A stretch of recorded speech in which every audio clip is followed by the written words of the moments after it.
இன்றைய முதல் வாசகம் இறைவாக்கினர் மலாக்கி நூலிலிருந்து வாசகம். அதிகாரம் 3 வசனம் 13 முதல் அதிகாரம் 4 வசனம் 2 முடிய. எனக்கு எதிராக நீங்கள் கடுஞ்சொற்களை உதிர்த்து வந்தீர்கள் என்கிறார் ஆண்டவர். ஆயினும் உமக்கு எதிராக என்ன பேசினோம் என்று கேட்கிறீர்கள். கடவுளுக்கு ஊழியம் செய்வது வீண். அவரது திருமுறைகளை கடைபிடித்து ஒழுகுவதாலும் படைகளின் ஆண்டவர் திருமுன் மனம் வருந்தி நடந்து கொள்வதாலும் நமக்கு என்ன பயன்? இனிமேல் நாங்கள் ஆணவக்காரரே பேறு பெற்றோர் என்போம். கொடியோர் தலை தொங்குவது மட்டுமல்ல, கடவுளை அவர்கள் சோதித்து பார்த்தாலும் தப்பித்துக் கொள்கிறார்கள் என்றெல்லாம் நீங்கள் கூறவில்லையா? அப்போது ஆண்டவருக்கு அஞ்சி நடந்தோர் ஒருவரோடு ஒருவர் உரையாடி கொண்டனர். ஆண்டவரும் உன்னிப்பாக கேட்பார். ஆண்டவருக்கு அஞ்சி நடந்து அவரது பெயரை நினைத்து வாழ்வோருக்கென நினைவு நூல் ஒன்று அவர் திருமுன் எழுதப்பட்டது.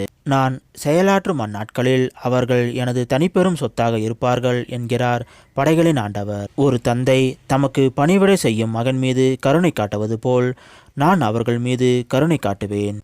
அப்போது நீங்கள் நேர்மையாளர்களுக்கும் கொடியோருக்கும் கடவுளுக்கு ஊழியம் செய்வோருக்கும் அவருக்கு ஊழியம் செய்யாதோருக்கும் உள்ள வேறுபாடுகளை மீண்டும் கண்டு கொள்வீர்கள். இதோ சூளையைப் போல் எரியும் அந்த நாள் வருகின்றது. அப்போது ஆணவக்காரர் கொடுமை செய்வோர் அனைவரும் அதனுள் போடப்பட்ட சருகாவர். வரப்போகும் அந்த நாள் அவர்களுடைய வேரையோ கிளையையோ விட்டு வைக்காது, முற்றிலும் சுற்றெடுத்துவிடும் என்கிறார் படைகளின் ஆண்டவர். ஆனால் என் பெயருக்கு அஞ்சி நடக்கின்ற உங்கள் மேல் நீதியின் கதிரவன் எழுவான். அவனுடைய இறக்கைகளின் நலம் தரும் மருந்து இருக்கும். இது ஆண்டவர் வழங்கும் அருள்வாக்கு. இறைவா உமக்கு நன்றி. இன்றைய நற்செய்தி புனித லூக்கா எழுதிய நற்செய்தியிலிருந்த வாசகம். அதிகாரம் 11 வசனம் 5 முதல் 13 முடிய.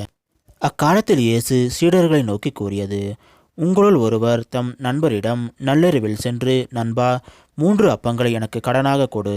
என்னுடைய நண்பர் ஒருவர் பயணம் செய்து வழியில் என்னிடம் வந்திருக்கிறார். அவருக்கு கொடுக்க என்னிடம் ஒன்றுமில்லை என்று சொல்வதாக வைத்துக்கொள்வோம். உள்ளே இருப்பவர், எனக்கு தொல்லை கொடுக்காதே, ஏற்கனவே கதவு பூட்டியாயிற்று, என் பிள்ளைகளும் என்னோடு படுத்திருக்கிறார்கள், நான் எழுந்திருந்து உனக்கு தர முடியாது என்பார்.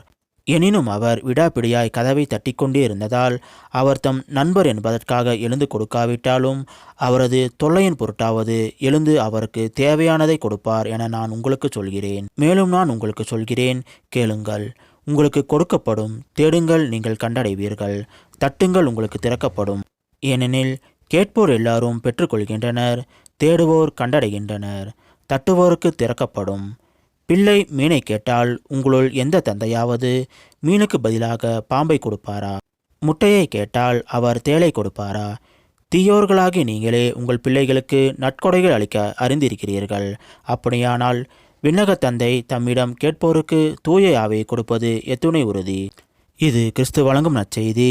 கிறிஸ்துவே உமக்கு புகழ்.